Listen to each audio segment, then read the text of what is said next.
Srila Prabhupada ki jai. Jai.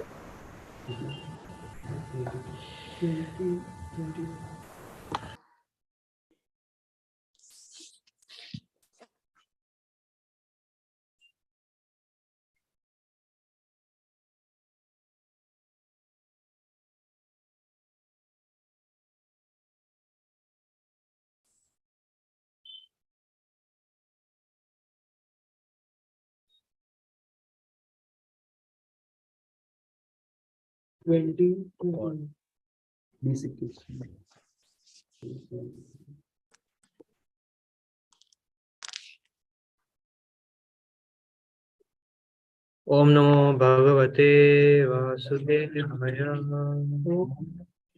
Namo Bhagavate Vasudevaya. Om Namo Bhagavate Vasudevaya. Om Namo Bhagavate Vasudevaya. Om Namo Bhagavate Vasudevaya. Om Namo Bhagavate Vasudevaya. 320, 320. I'll just read through. Hamsa paravatavrtais tatra tatra nikojitam kritiman manyamane swan adirudhya riruhya cha. Here and there in that place were multitudes of live swans and pigeons, as well as artificial swans and pigeons, so lifelike that the real swans rose above them again and again, thinking them live birds like themselves. Thus the thus the palace vibrated with the sounds of these birds.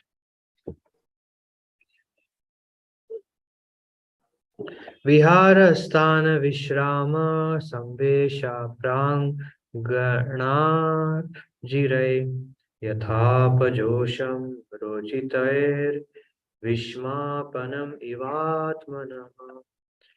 Viharasthan, Viharasthan, pleasure grounds, Vishram, resting chambers, Samvesh, bedrooms, Prangana, inner yards, Ajirai, with outer yards, Yatha Upajosham, according to comfort, Rachitai, which were designed, Vismapanam, causing astonishment, Eva, indeed, Atmanaha, to himself, Kardama. Translation purport by His Divine Grace, Srila Abhay Charana Ravinda Bhaktivedanta Swami Srila Prabhupada ki. The castle had pleasure grounds, resting chambers, bedrooms, and inner and outer yards designed with an eye to comfort. All this caused astonishment to the sage himself. Purport, Jagat Guru Srila Prabhupada ki jai. Kardama Muni, being a saintly person, was living in a humble hermitage, but when he saw the palace constructed by his yogic powers, which was full of resting rooms, rooms for sex enjoyment, and inner and outer yards, he himself was astonished. That is the way of a God-gifted person. A devotee like Kardama Muni exhibited such opulence by his yogic power at the request of his wife, but when the opulence was produced, he himself could not understand how such manifestations could be possible. When a yogi's power is exhibited, the yogi himself is sometimes astonished. Om Jnanatimmirandasya Jnananjana Shalakaya Chakshurunmilitam Yena Tasmai Shri Gurave Namaha Shri Chaitanya Manobhisham Yena Bhutale Swayam Rupa Kata Mahyam Dadati Sapadantikam Vandeham Shri Guru Shri Utapadakamala Shri Gurun Vaishnavamsha Shri Rupam Sagrajatam Sajivam Sadvaitam Savadutam Parijan Saitam Krishna Chaitanya Devam Shri Radha Krishna Padan Sagan Lalita Shri Vishakhanvitamsha He Krishna Karuna Sindhu Dina Bandhu Jagatpate Gopesha Gopika Kanta Radha Kanta Namostate Tapta Kanchana Gaurangi Radhe Vrindavaneshwari Vrishabhanusri Devi Pranamami Hari Priya Vancha Kalpataru Vishya Kripa Sindhu Devacha Patitanam Pavane Vyo Vaishnava Vyo Namo Namo. Shri Krishna Chaitanya Prabhu Nityananda Shri Advaita Gadadhar Sivasadi Gaur Bhakta. Hare Krishna, Krishna Krishna, Hare Hare, Hare Ram, Ram Ram, Hare Hare. Hare Krishna, Krishna Krishna, Hare Hare, Hare Ram, Ram Ram, Hare Hare. Hare Krishna, Krishna Krishna, Hare Hare, Hare Ram, Ram Ram, Hare Hare. Mukham karoti vachalam, Pangum langete girim, Yat kripatamaham vande Shri Gurum Dinataranam Paramananda Madhav Shri Chaitanyeshwaram.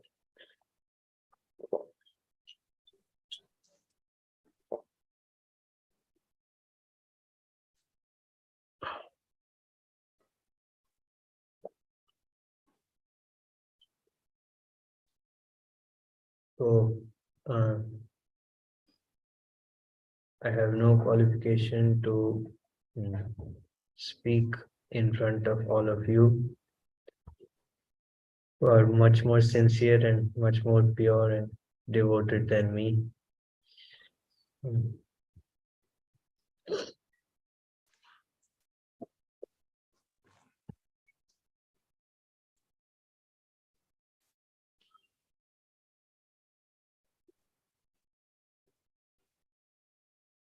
So,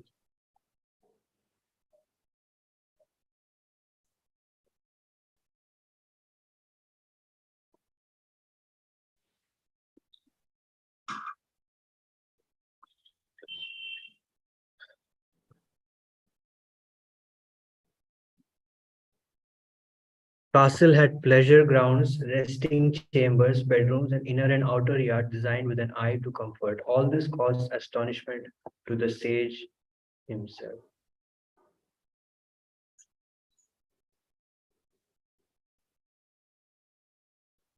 So, again, begging the blessings of everyone to speak something on Srimad Bhagavatam.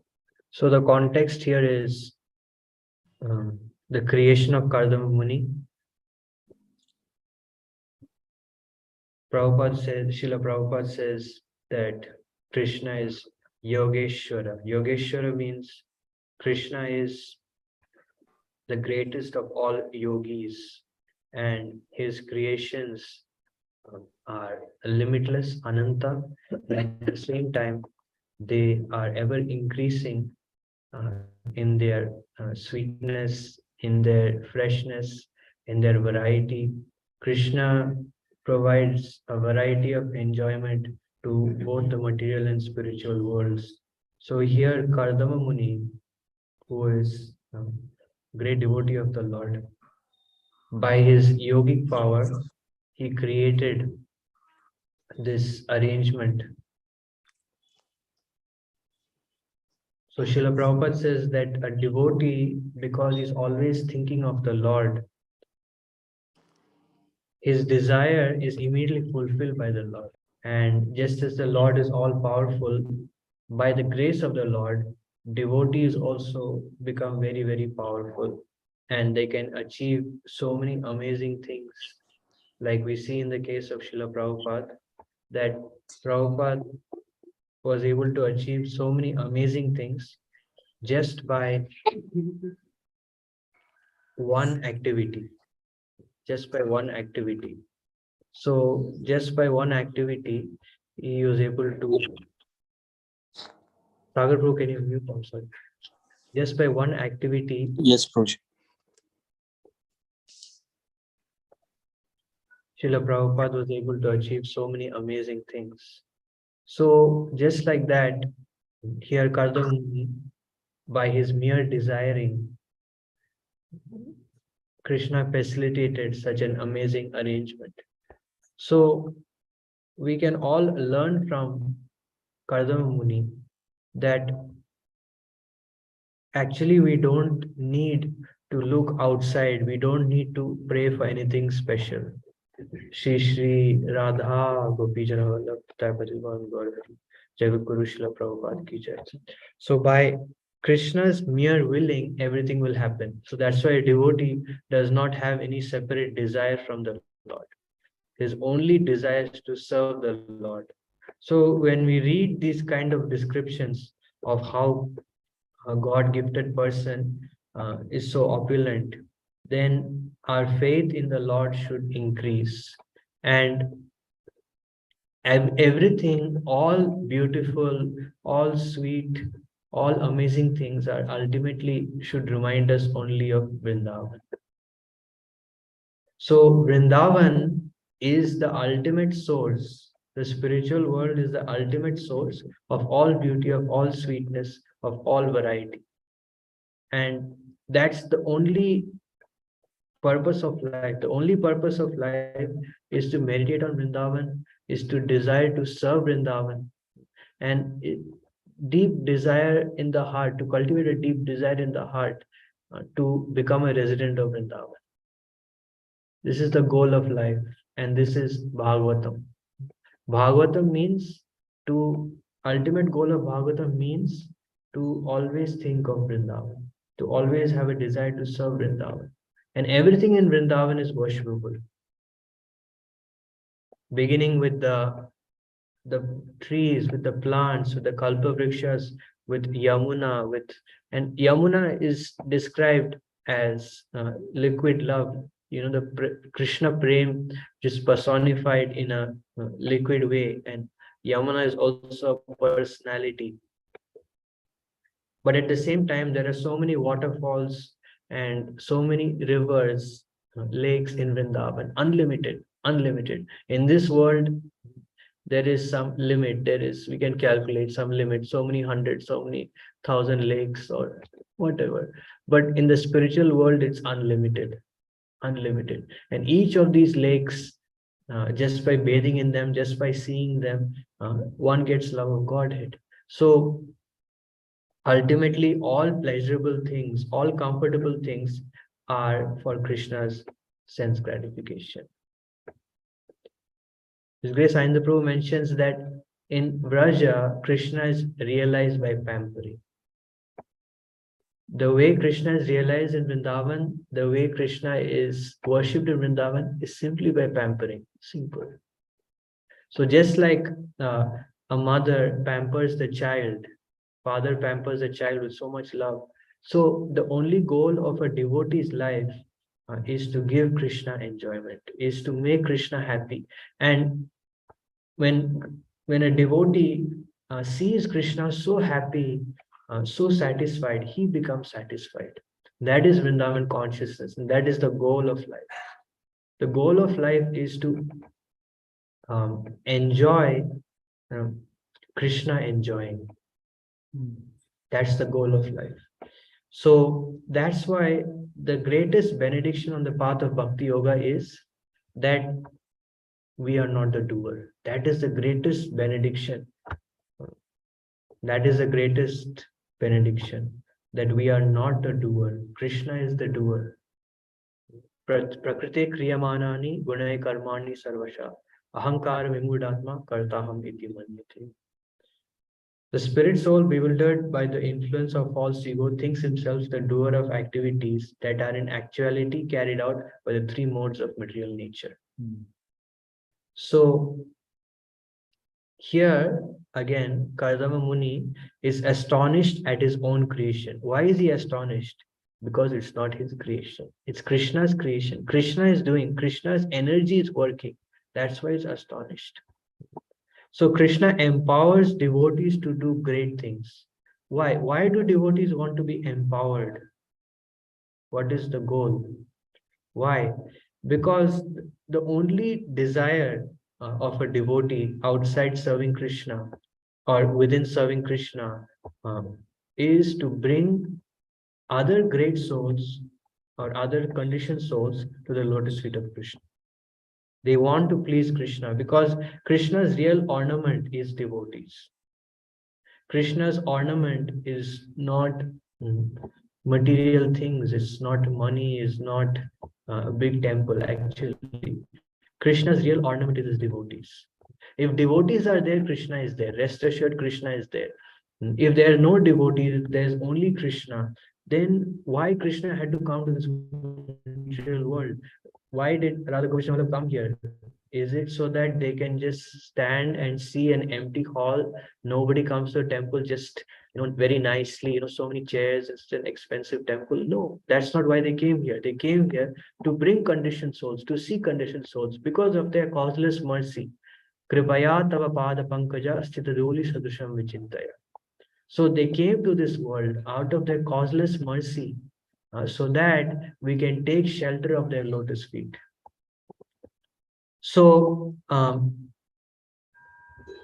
Prabhupada says, this world is very quickly, very rapidly going towards destruction. People's consciousness are being destroyed left and right, day and night, every day. So many newspapers, so many television series, so much Maya is there, and on top of that, Kali is there to put people into illusion, to make them suffer. So when a devotee realizes that, then his heart pains that, oh, why are these people suffering? How can we make these people fortunate? How can we make them fortunate? So depending on one's consciousness, Krishna empowers a devotee in different ways. Different ways. And there are three different levels of sharing Krishna consciousness. Uh, First level of sharing Krishna consciousness is on the mental platform. On the mental platform, just on the platform of the mind. The mind, and you can say the intelligence also. So giving people some information or trying to convince them intellectually, which is also good. It's also very good, because by having theoretical knowledge, one can practice devotional service, one can practice Krishna consciousness and attain realization. So that is definitely wanted. And that's why Prabhupada said that don't wait, don't postpone your activity of sharing Krishna consciousness with others. And that's why Prabhupada first recommended the devotees to go on book distribution. So Prabhupada said, first start with book distribution, and then the rest will follow. And the next level, which is the most important level, is on the heart, on the heart platform.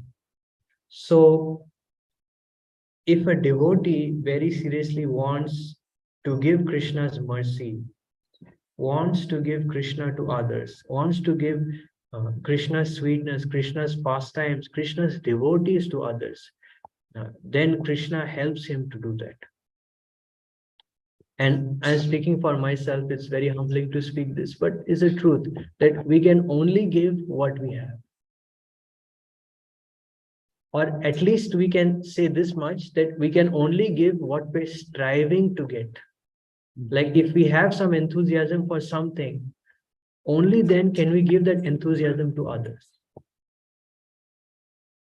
And ultimately, it's not about what we speak, so much about what we speak, but it's about the consciousness that prevails before and after what we speak. And Krishna is the doer, not us, definitely. So even if someone is not very expert at speaking, but if he's very sincere, if his consciousness is very divine, then Krishna bridges the gap. Krishna bridges the gap. And ultimately, it boils down to this: how painstakingly we are trying to serve Krishna.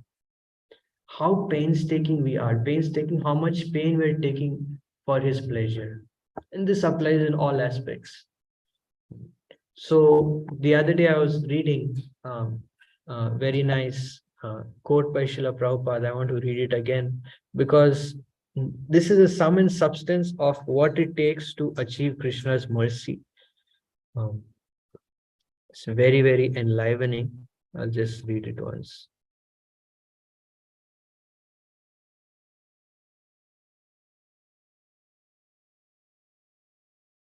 An easygoing life and attainment of perfection and transcendental realization cannot go together.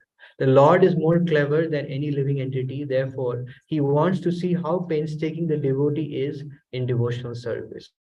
The order is received from the Lord either directly or through the bona fide spiritual master, and to execute that order, however painstaking, is a severe type of penance.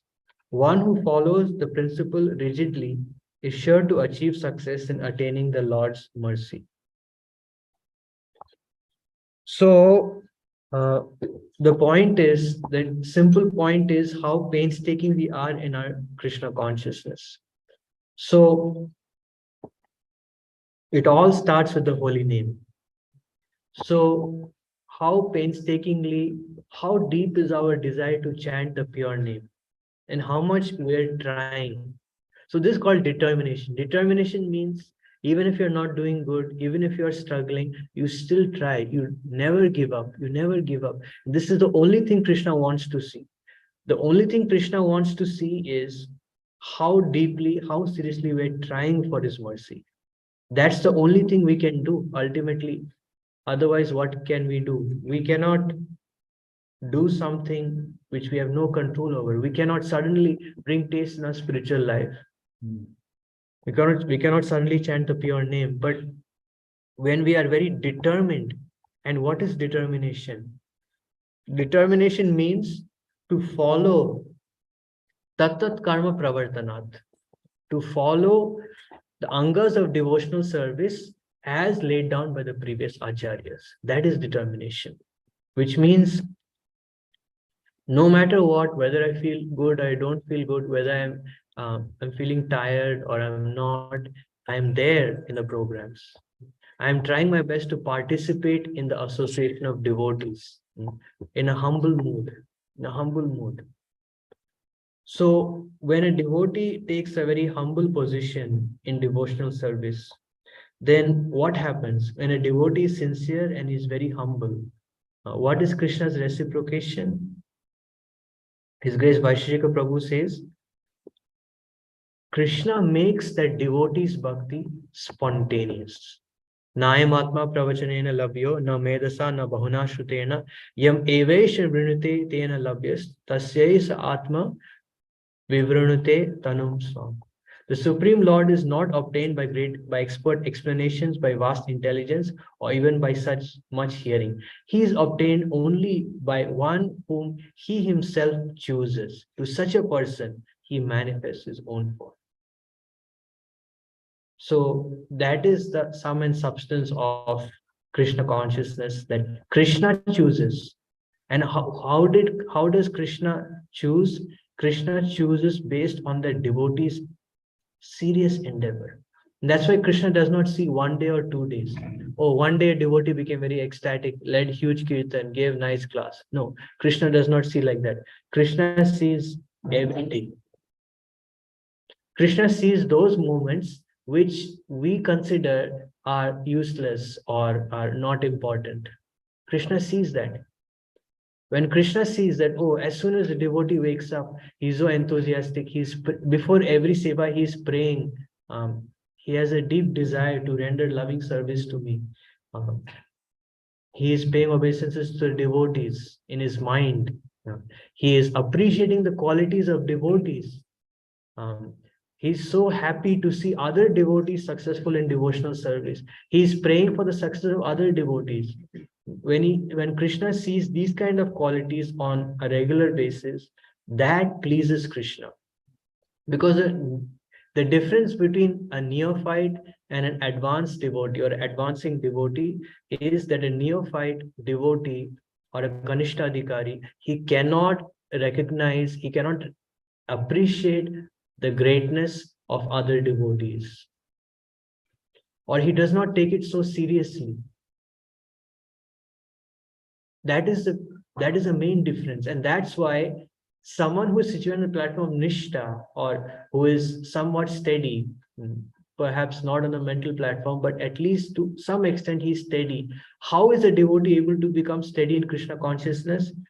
Because he is constantly inspired and sees the greatness of other devotees. So we're constantly bathing in the inspiration of other devotees. A devotee is able to maintain his steadiness. And in this way, he always remains inspired in Krishna consciousness. That is the teaching of Mahaprabhu's Leela. Chaitanya Mahaprabhu, Krishna himself, or Chaitanya Mahaprabhu in the spiritual world also. So it's not that Krishna came as Chaitanya Mahaprabhu for some period of time. But Chaitanya Mahaprabhu is also an eternal, his pastimes are eternal, his activities are eternal. So Chaitanya Mahaprabhu, Krishna came, we say Krishna came so that to convince people that Mahaprabhu is not different from Krishna. But Mahaprabhu's pastimes from Golok Navadvip came down to this material world. Why? To show the greatness of devotee association. What is the power of devotee association? So in Mahaprabhu's pastimes, we don't read so much in Chaitanya Charitamrita, so much about the description, about so much paraphernalia. There's only one paraphernalia, two, three paraphernalia. Just Kirtan, Kirtan, and Kirtan. Holy name and Kirtan. That is Mahaprabhu's movement. And that's why the holy name is the real wealth of a devotee. The real wealth of the devotee is the holy name. So by the mercy of the holy name, everything manifests. And that's why, what is the qualification to worship the deities? What is the qualification to do anything? Is a holy name. Holy name is the only way. There is no other way, no other way, no other way. By worshipping, by deeply respecting and adoring those who have taste in the holy name, one gets the mercy of the holy name. And there's so many wonderful pastimes demonstrating this. That is Mahaprabhu's movement. How much do we hear about, except for Raghav Pandit and some devotees, like we hear Gadadhar Pandit also worshipped Gopinath. We don't hear much about deity worship in Chaitanya Charitamrita. Of course, there are some pastimes like also about Madhavendra Puri, how he so painstakingly worshipped Kirchor Gopinath, and some pastimes are there. But the main aspect of Chaitanya Charitamrita, the main aspect of Mahaprabhu's Leela is the holy name. Haridas Thakur is such an amazing personality. What was his business? He never even entered Jagannath temple. He never even entered. But just by his pure Shuddha Naam, everything manifested to him. All the pastimes of the Lord manifested to him. Rup and Sanatan, what was their position? Until they went to Vrindavan, until they established deities, just chanting the holy name. And even after going to Vrindavan, what was their main activity? Chanting the holy name. Chanting the holy name and Krishnot Utkirtana Gana Nartana Paro Premamritambo Nidhi. In an ocean of ecstasy, they were always engaged in chanting the holy name. When they would meet together, they would chant the holy name. They would do Nam Sankirtan and discuss Krishna's pastimes. So Prabhupada says very clearly, I'm speaking for myself, that if one with great care and attention chants the holy name and hears Krishna's pastimes, then his disease will be cured at the root. So this is the key, because by chanting and hearing, you're actively working on your mind. Actively working on your mind. And you can see actually how much taste you have for Krishna, how much attraction you have for Krishna, how much attraction you have for Lord Chaitanya Mahaprabhu. That is a reality. That is a reality. So it's not about the big palaces or the big buildings or the big creations, but it's about the heart.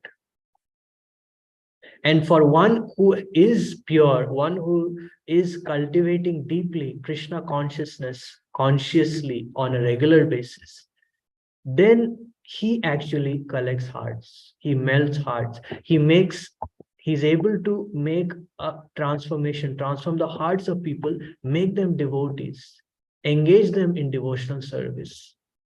That is the key. Prabhupada manifested this huge movement simply to change the hearts of the living entities. And that is the greatest service to humanity. The greatest service to humanity is to melt the heart. That is what Chaitanya Mahaprabhu taught. How did he melt the heart of Prakashananda Saraswati? How did he transform the heart? How was he able to? Of course, he's a Supreme Personality of Godhead, but he showed that transforming the heart is the key. Same thing he did with Sarvabhauma Bhattacharya. Same thing he did with so many persons. He simply transformed their heart by his Krishna consciousness. So by sincerely investing in our spiritual life on a regular basis, with a humble mood and always looking at the greatness of other devotees, hopefully by the causeless mercy of Srila Prabhupada, or the causeless mercy of the devotees. Actually, the devotees and the Guru are our um, the real persons who can give us mercy, actually. And Krishna's mercy flows through them. We may pray, we may uh, say so many things to Krishna, but ultimately Krishna is giving his mercy through them.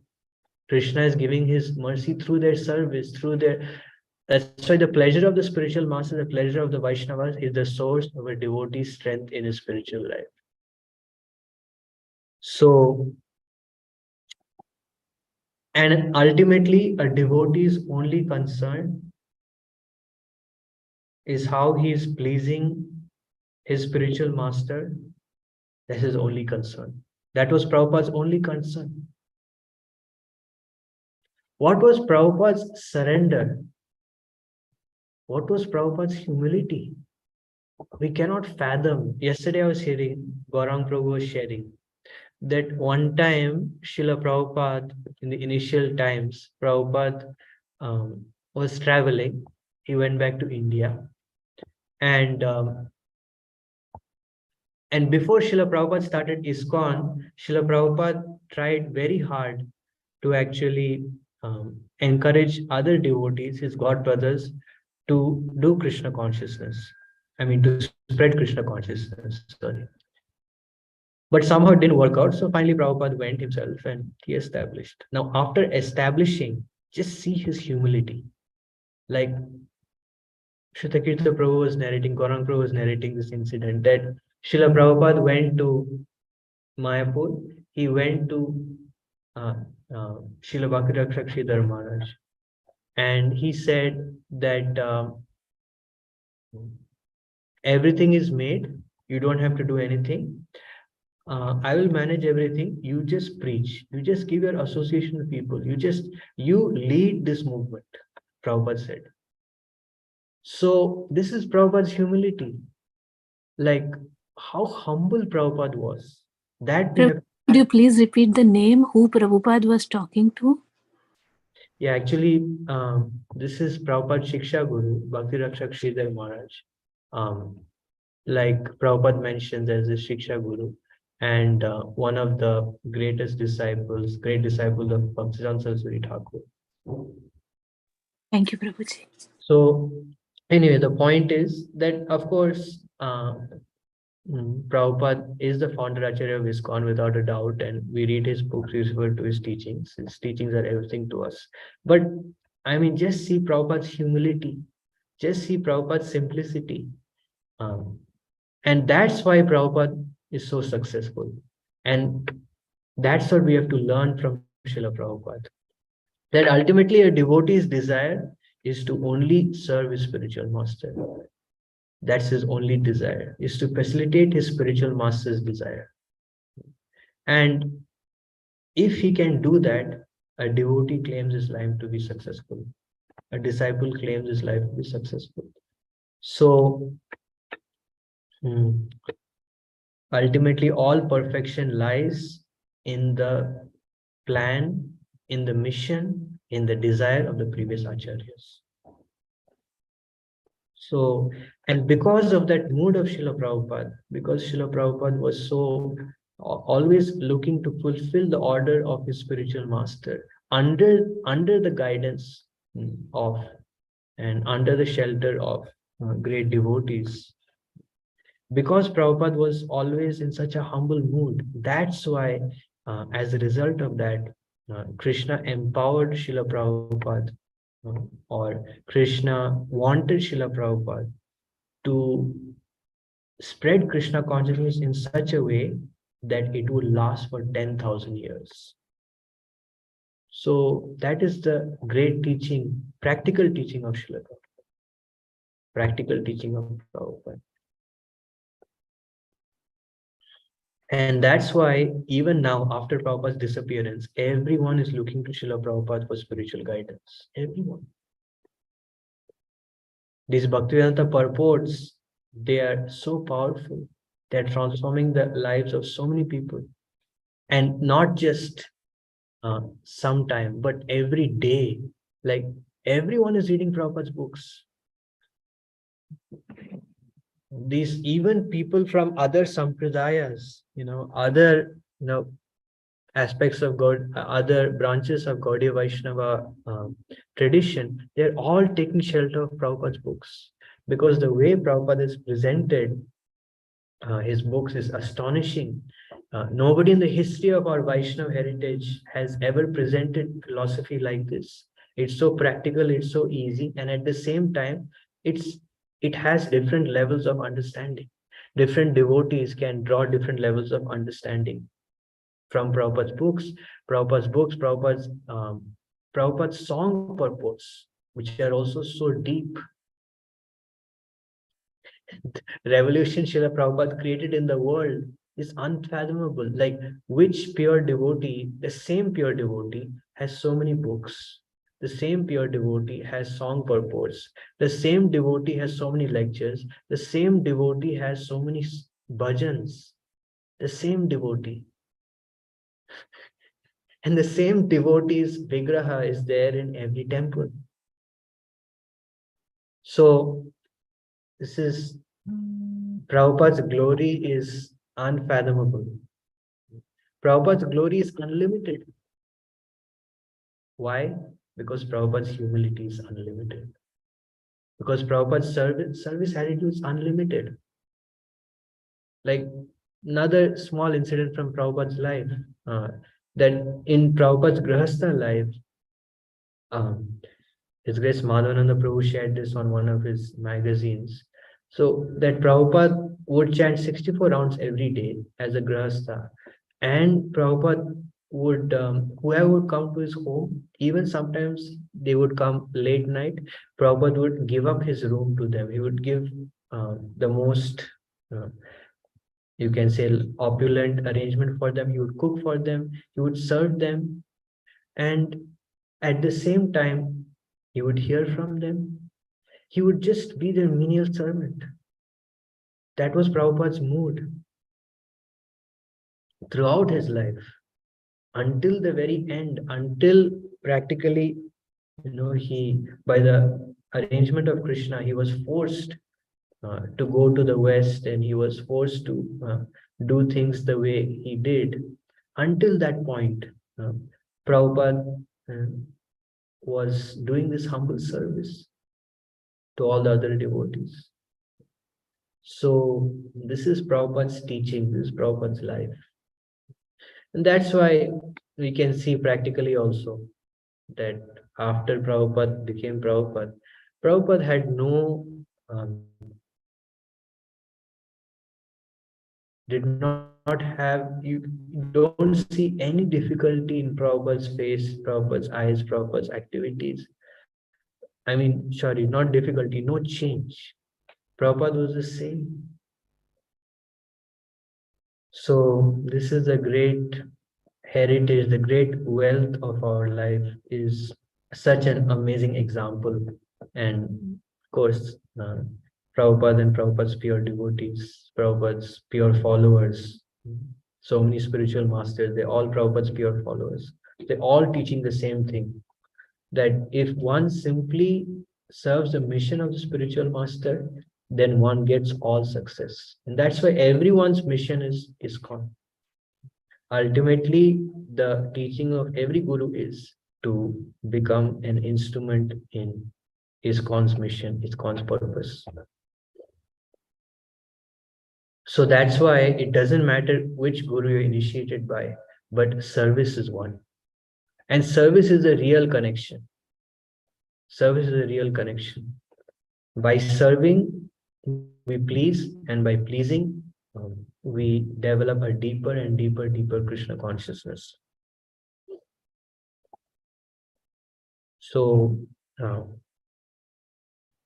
yeah, there's no doubt that those devotees, I'm not speaking about myself, but those devotees are very sincere, who are very much dedicated to Srila Prabhupada's movement. They can achieve amazing things. Just like Prabhupada said, what is our method? Our method is materialistic people, they spend so much money to make big buildings, but we just go there and occupy, that's all. That is our business. So this whole material world is simply for the pleasure of Krishna. There is no other reason for this material world. Although we hear that this material world is a place for persons to enjoy, but ultimately in this material world, everything is meant only for Krishna's enjoyment. So we just have to go and occupy, that's all. Like on reporters asking Prabhupada, the Prabhupada said, I mean, reporter very boldly asked Prabhupada the word begging. Prabhupada said, we don't beg. Prabhupada said, this is all God's money, so we use it for God's purpose.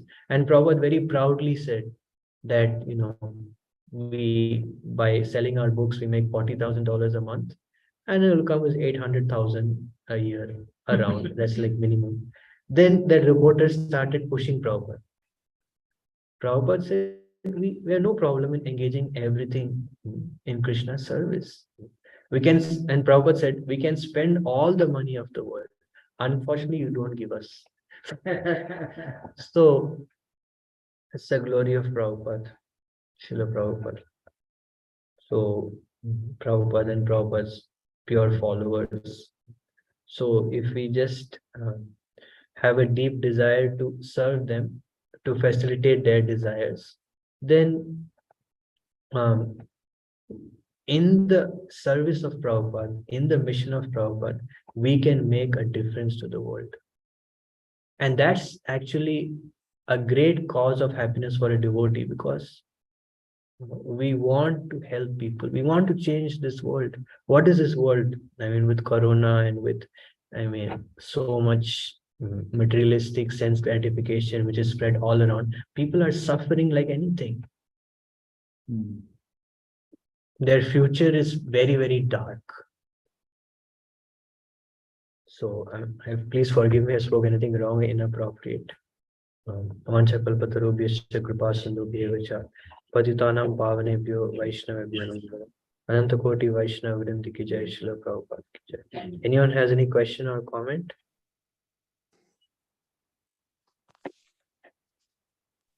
Thank you, Prabhuji. It was a very uplifting class, especially about Srila Prabhupada and all our Guru Sampradaya.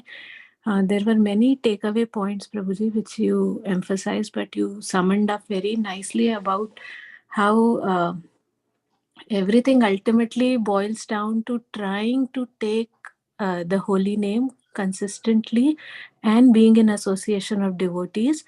And the one point that I really liked, Prabhuji, was in the beginning of the class where you mentioned the word pampering. I never thought the word pampering could be used in, in conjunction with the Lord, that the mood of Vrindavan is pampering the Lord. It was very, very nice, Prabhuji. It really touched my heart. Thank you so much.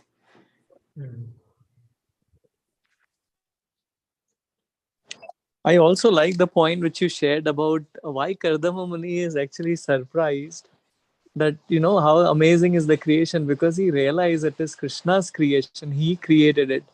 And you also connected it very nicely that whatever vibhutis we have, how can we actually remember there is no contribution from our side? It is all Krishna's facilities. I also like the point which you mentioned about how can we actually uplift ourselves in Krishna consciousness by appreciating other devotees, how they are doing such wonderful services. And when we genuinely appreciate those qualities, it pleases Krishna. That was a beautiful point, Prabhu. Thank you for sharing.